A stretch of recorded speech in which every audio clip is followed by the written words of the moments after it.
Hello team, welcome to another ATP Geopolitics video with myself, Jonathan M.S. Pearce. This is a Ukraine war news update, the first part thereof for the 1st of August 2025. I've just recorded this entire video and it wasn't recording. I haven't pressed the button properly, so I'm going to do this for the second time. I am away on holiday. As you know, I've had a bit of a nightmare, just a bit of personal stuff that might affect my output. I am still very ill. I've been ill for 3 weeks, courtesy of my kids giving me the lurgy, and they're still ill, just haven't shaken it. The heat and jet lag, basically, I've been unable to walk properly. I've been sat in my room now for 4 hours this morning, trying to cool and get some sleep, but I fell over last night, twisted round, was holding on to my missus, and smacked the back of my head on one of those, like on those tiled floors, like really smooth, like marble tile. It's not marble, but you know what I mean. And smacked my head. So anyway, I'm now in a wheelchair. We went and got a wheelchair, and that's going to help me for the rest of the 2 weeks. So fingers crossed, I can be a bit more mobile. But yeah, I couldn't even use knife and fork this morning. My missus had to cut my food. And that's the state it got to.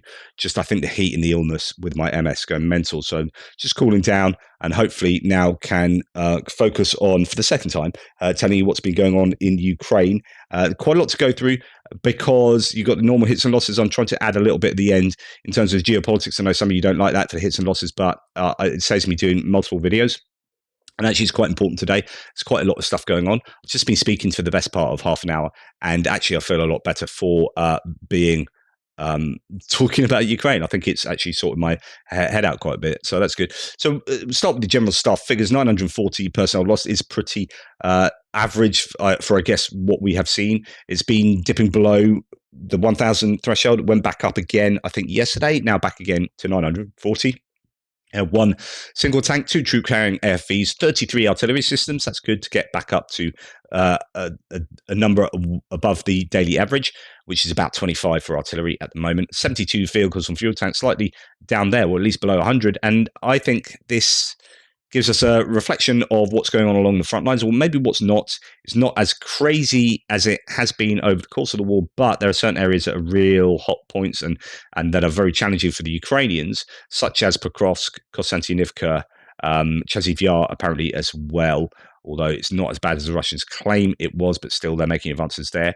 The Ukrainians are having some joy up in Sumy, Kindrativka, Oleksiva, and Drivka area, so that's good, but I don't know if the Russians are being considerably quieter, as in not attacking so much, and that's why you're seeing fewer losses, or if they're attacking with fewer pieces of equipment, maybe more motorcycles and quads and whatnot. But then even today, that's a fairly low number, all things considered. So I'm interested to kind of really get a grasp of what's going on along the front lines. Now, Donald Trump has come up with some, and actually they're a little bit nuanced, some casualty numbers for the Russians and Ukrainians here. And it's not looking good for the Russians. And the question is, where's he got this from? He's not going to be plucking out of his backside, right? This comes from somewhere. Does it come from the American intelligence services? Does it come from the directly from the Ukrainians? This is bad news for Russia in terms of these numbers are terrible. And the ratio of Russian losses to Ukrainian losses is really bad. So it's interesting. I have been informed that almost 20,000 Russian soldiers died this month in a ridiculous war with Ukraine. Russia has lost 112,500 soldiers since the beginning of the year. 20,000 dead this month. Now, that means that they are, so say you've got a 31-day month, 2/3 of the losses, so say they've had broadly 1,000 a day casualties, but as we know, casualties are dead, wounded, deserted, and POWs. And missing in action, just general missing, which is actually a large number of people. But I don't know that you get that from Ukrainian General Staff figures. They won't. They will be doing killed, wounded, maybe POWs and deserters. I don't know if they include those. So to lose 20,000 means you're losing 1,000 a day for 20 days. In other words, 2/3 of the month. So in other words, if you have 1,000 that are on the loss list on a given day, so let's assume today's numbers, 940 is 1,000. Let's assume that's 1,000. Then 2/3 of those are dead. That's a really high dead to wounded ratio. That's an insanely high dead to wounded ratio. So if Donald Trump's figures can be believed, then that's terrible for Russia. That's just July. And then 112,500 lost since the beginning of the year. Does that mean wounded? He said, and that is a lot of unnecessary deaths. So he's talking about deaths there. Ukraine, however, has also suffered greatly. They lost approximately 8,000 soldiers since January the 1st. So you're talking a ratio of 8,000 to 112,500. So 8 to 113. You do the maths, but that's going to be more north of 1 to 10, right? So you have some terrible stats here for the Russians, if that is true. The question is, where's he getting these numbers from? And he said 8,000 soldiers since January 1st, and that number does not include their missing. So, it might include more. The Ukrainian number, I presume he's meaning only the Ukrainian number here, might have more due to the number of missing. Can you apply that to the Russians? I mean, the Russians have an awful lot of missing, right? Ukraine has also lost civilians, but in smaller numbers, as Russian rockets crash into Kyiv and other Ukrainian locales. This is a war that should have never happened. This is Biden's war, not Trump's. I'm just here to see if I can stop it. Those are fascinating numbers there. Important, I think. Then we have Andrew Perpetua's loss list here for the 31st of July. And actually, so he looks like he's catching up to where he used to be, which is just a single, it's a day before type thing. You've got a lot more Ukrainian losses here, but actually when you take out the pink comms equipment at the top, as ever, there's a greater parity. What you get from the Russians, though, is far more ATVs than the Ukrainians, and far fewer, actually, combat asset losses than the Ukrainians. The Ukrainians don't have that many, don't get me wrong, but actually, the Russians really don't have many at all. Wow. Okay, let's look at the Ukrainians. Loss, they've got an old command and control vehicle, M113 variant at the top there, M577. You get ANTPQ radar, ANTPQ 36. That's not crazy expensive. It's still expensive, right? But I'm not going and buying that from my local, I was going to say Maplin. I don't really have local Maplins anymore. ANTPQ 36 is, I know the ANTPQ 50 is about a couple of 100,000. It's not your big radar array, but it's the sort of one that can go on the top of a Humvee. It's still going to be fairly expensive. We've got a single boat there destroyed. AHS Crab, the self-propelled artillery piece co-produced between Poland and South Korea. We've got an infantry fighting vehicles, single air feed, a couple of APCs. Barnsvan S10, the articulated one from Sweden there. Some MRAPs, 5 of them, and then 3 mobility vehicles, and then you're on to trucks, ATVs, a couple of ATVs, and a fair few civilian vehicles. Nothing too crazy there. For the Russians, it's not too bad either, but what this tells you is potentially that they are just running out of the combat asset vehicles, your your infantry fighting vehicles, APCs and whatnot. Because here we have, we've got an artillery piece of Koksan. I think that's the M1989 self-propelled gun from North Korea. I know it's a North Korean one, which is the code for it. But yeah, so that is on the list. That's destroyed. Then we've got 3 infantry fighting vehicles. Interesting that 2 of them are BMP3s, one's a BMD2. The BMP3s, they are not going to be bothering to refurbish BMP1s anymore if it means that they have to fundamentally rebuild them almost from scratch, take a husk. It's going to be more effort than building a BMP3 from new. And I think you are going to see way more BMP3s now on the list than BMP1s. I've said this before. We'll see if I'm justified in saying this, but the last couple of times we've seen lists, there have been a few more BMP3s than the older ones. And they had so many ones previously, but now I think they have just cycled through them. They're left with these deep storage facilities that have just absolutely terrible conditioned pieces of kit left. So you're just going to rebuild. You're going to build a new one rather than spend all that money and effort on doing up the old one when they are in that bad a condition. Then we've got some trucks, a lot of ATVs. So this is where the Russians are at the moment, just using a lot of four-wheelers, motorcycles, buggies and whatnot, and then a lot of civilian vehicles too. And indeed, this is kind of borne out by Euromaidan press thread here that says Russia's last tank reserves vanished within 6 months and its factories can't keep pace. Russian workers are pulling the last Soviet-era T-72 tanks from storage facilities that once held hundreds. OSINT analytics spotted crews extracting 20 tanks monthly from the base 850 miles east of Moscow. The mass problem is brutal. Russia's top tank factory produces up to 300 tanks annually, and Ukraine's war burns them out way faster. At current rates, Russia's Soviet reserves will vanish this year. Wow. So Russia is pulling its last usable T-72B tanks from deep storage. They're extracting 20 tanks per month, but the supply is drying up fast, it says. What running out of tanks actually means, Russian regiments are demechanizing, trading their identity as an armored force for motorized infantry, advancing on motorcycles, or simply walking. Now, this was, I'm not sure if I agree with this, but Ukraine's strategy goes deeper. While Russian forces can still find gaps in Ukraine's manpower-stretched defenses, they lack armored vehicles to exploit breakthroughs. I think the Russians are able to exploit breakthroughs on motorcycles and quads, actually.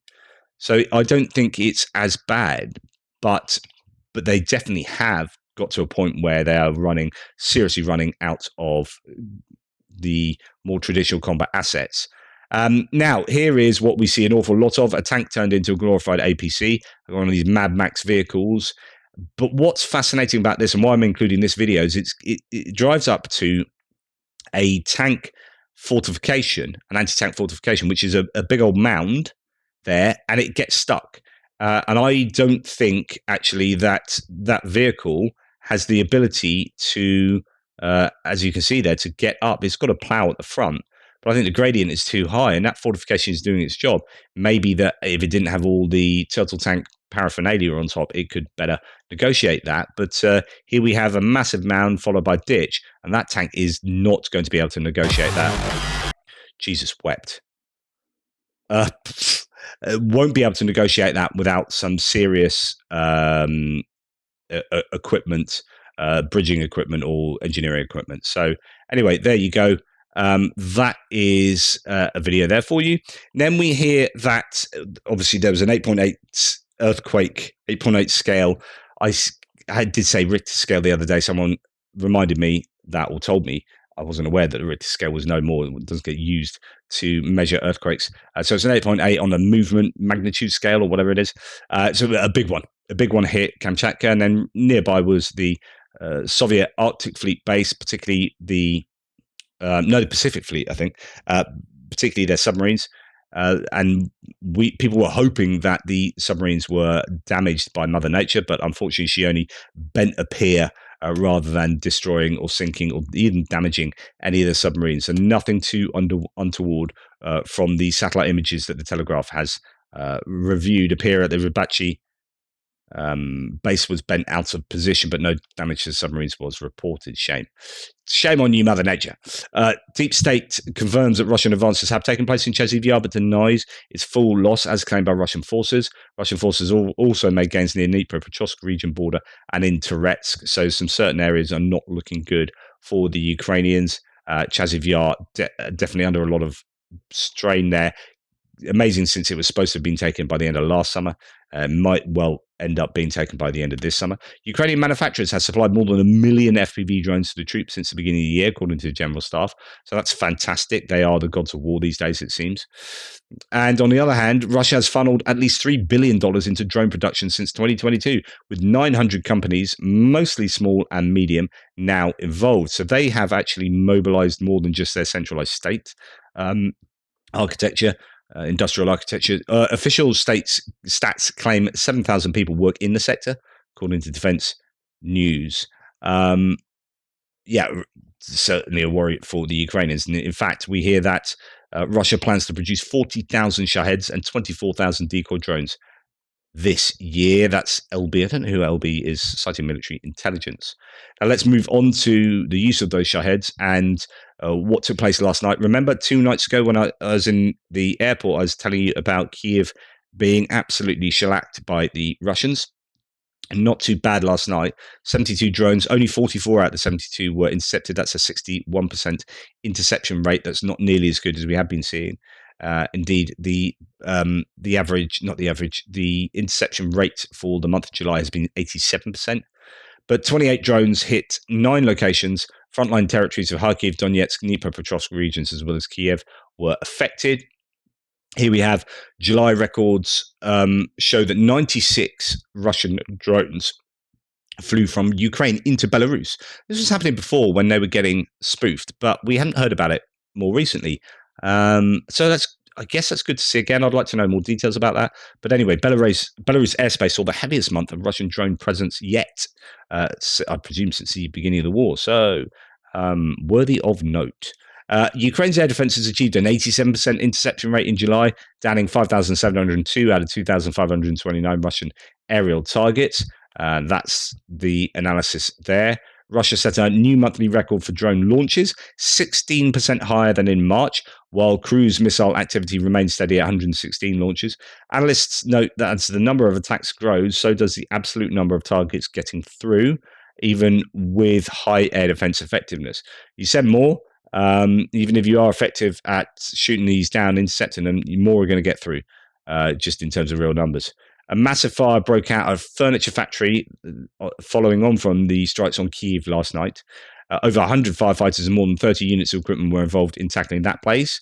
That is a huge blaze, and it's another real blow to the economy. The commercial properties getting absolutely shellacked. And then we have train being damaged up in the Sumy region as a result of Russian attacks last night. Windows on the train getting blown in. Luckily, a replacement train was on hand.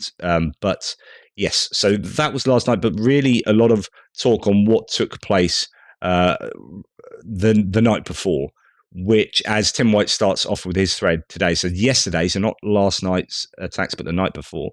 Yesterday was a depressing day, not just Russia's horrific attacks on Kyiv, but the general lack of response and condemnation. The world just shrugs its shoulders, but we are better than this. And he goes on to say that a day of mourning in Kyiv took place, a number of killed in yesterday's atrocity was almost doubled this morning. 31 bodies have been retrieved from the wreckage that was once homes of peaceful people. Horrendous. 5 of them were children. So a sixth of the people who were killed were children. It's absolutely horrific. Among the victims of the murdered, being mourned today in Kyiv is a school teacher, Natalia Gayova. Her brother and 2 sons, 22 and 17, died alongside her.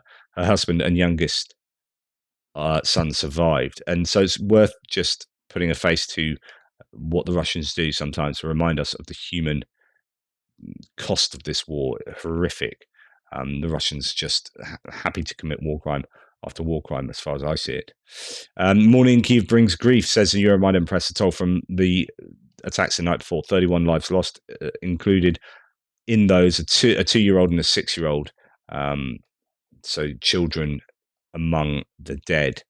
Then you also have taking place, again, I think this is 2 nights ago, Tim White saying Kyiv was not the only place to see tragedy yesterday. Overnight, the death toll from the attack on the city centre of Kramatorsk climbed to 3. Rescue workers still operate at the site of the destroyed residential building in Free Donetsk. Sound of shelling and explosions are ever present now in Kramatorsk. This morning, Russia reached the city again. Consequences of this are so far unknown. And the town of Costanti is almost in the same position as Kramatorsk, but even more vulnerable. Multiple aerial bombs were thrown into Kostantinivka. Strategically more important, it says, is the news that an important bridge in the Ivano-Frankivsk Starotsnitsky district got destroyed. Well, that is way to the west there. So, yeah, to look into that. Then this striking image of a car in the trees in Kyiv that was thrown there from the blast from a missile that hit Kyiv 2 nights ago. So, wow. Absolutely incredible footage, picture that one.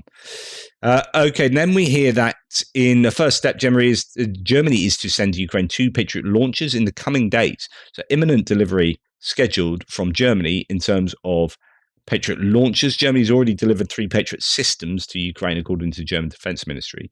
And here we hear that the additional launchers are going to arrive within days and additional units in the next few months. In exchange, Germany will get new Patriots replaced by the Americans, but I don't know how long that will take. Going to go into other bits and pieces here, bit of a smorgasbord. We're going to start with Ukraine releasing audio it claims is a Russian commander ordering his subordinate to execute nearly all surrendering soldiers, all but one. This is not the first time we've seen such intercepts. The Russians are very clearly communicating to the outside world, even through intercepts, that they are involved in war crimes, and it is systematic. Horrific stuff. The fourth major Russian automaker is shortening its work week. I've talked about this before. This is a canary in a coal mine, I think, for the Russian economy. Likinsky bus plant, Liaz, has switched to a 4-day work week since July due to 60% drop in demand for buses. Atravaz, Kamaz, and Gaz have previously switched to a shortened schedule. And then we hear, as we know, Russia is very much a locomotive army, a locomotive economy. In order to get stuff around Russia, it's such a massive country, the most cost-effective and efficient way, I guess, is by using trains. But the Russian railways loading stats are coming in for 2025, and they are not looking good. It gets worse, as Prune 60 always says.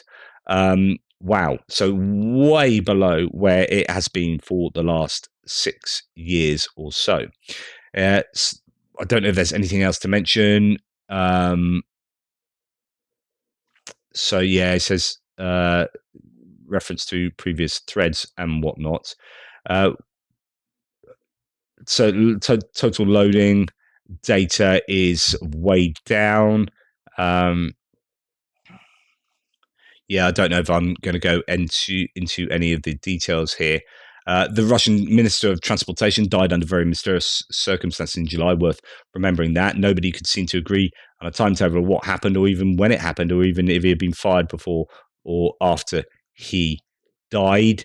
Large speculation as to why exactly it happened. And look, lots of people related to Russia die under mysterious circumstances.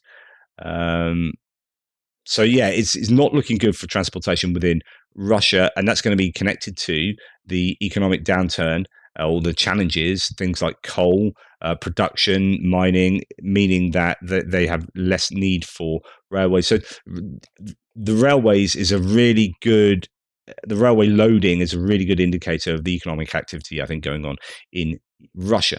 Now, Russian oil tankers are stuck offshore near India, unable to unload cargo due to looming EU and UK sanctions. Ships loaded with Urals crude from Russian ports like Kramatorsk and Ust-Luga have been anchored near Sikka and Vadinar since late July.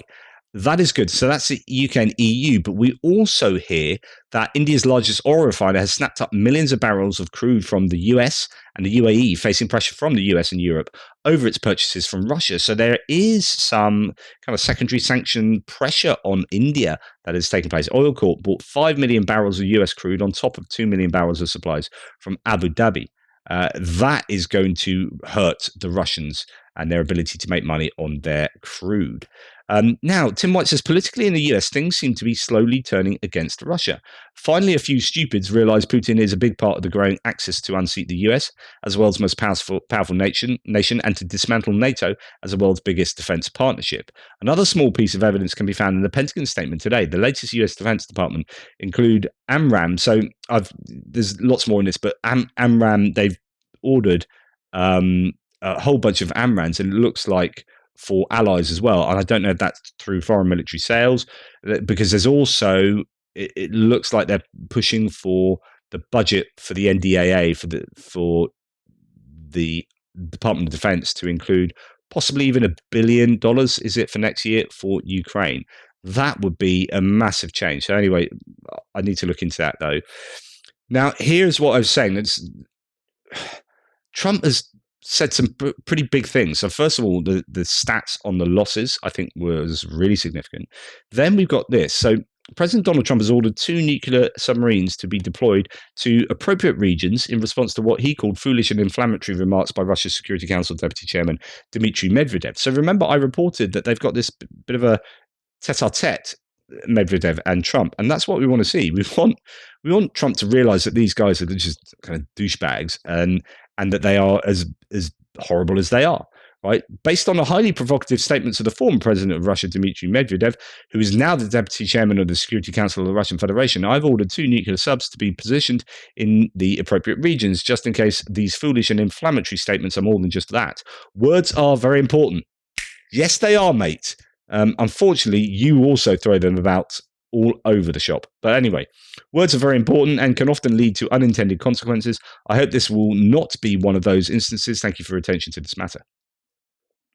That is huge. Russia is more and more over these days and weeks becoming the bogeyman for the US that it always was, that Trump wanted to overturn. He wanted that reset. And to be fair, Obama and Clinton wanted these kind of resets.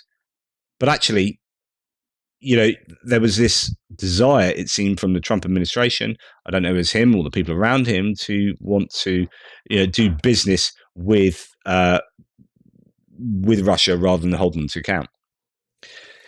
Yes, so that is pretty big stuff. Now, Anton Gerosenko says, I've seen opinions to appear that for the first time, we may be on the brink of a potentially effective peace negotiation process. Usually, this is explained by President Trump's ultimatums, which have shown that he is not joking and is ready to take more decisive actions and impose sanctions, something Russia is genuinely afraid of. And this is, again, I need to remind you that it's very easy to say, oh, well done, Trump. If Trump brings about a peace negotiation between the two countries, it would be very easy to say, oh, well done, Trump, you've done a good job here. But honestly, it's like 6 months of unnecessary deaths. He could have absolutely turned the screw on Russia on the 21st of January, and we would have brought this war to a much faster conclusion. He had a choice, and he made the wrong choice.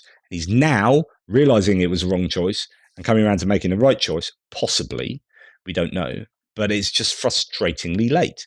One more explanation, he says, is the fact that China currently does not want tensions with Washington over Russia.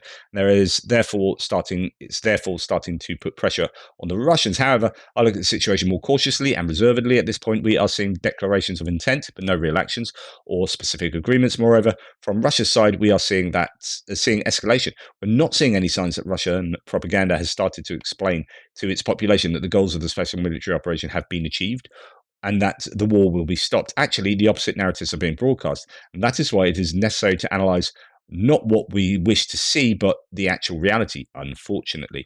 And actually, what you have also seen today is Putin together with Lukashenko, and Lukashenko just they've met together on an island in St. Petersburg area, I think. But anyway, Lukashenko, the Belarusian dictator, is just fawning over Russia essentially and saying all the things that Putin wants to hear him say, I presume, and slagging off Ukraine. So Ukraine, on the other hand, has received more backing from the UK. It sounds like Prime Minister Keir Starmer may be able to help a little more, which is good news. So this is coming from Zelensky. I spoke with the Prime Minister of the UK, Keir Starmer. Keir expressed his condolences over the deaths of our people as a result of Russia's attack on Kyiv. It was an absolutely vile and brutal missile and drone strike that took the lives of 31 people, including 5 children. Our conversation today focused on how to stop the killings, provide greater protection for our people, and force Russia to end the war. We discussed the urgent need to scale up drone production, especially interceptor drones. There is a specific financial need, and we agreed to find a solution. We also talked about sanctions. Russia genuinely fears them, no matter how hard it pretends that it couldn't care less. Sanctions are undoubtedly working, and there will be more. We are working with everyone on coordinated restrictive measures. We discussed our cooperation with American partners, particularly the coordination of actions with President Trump and possible formats for peace negotiations at the level of leaders.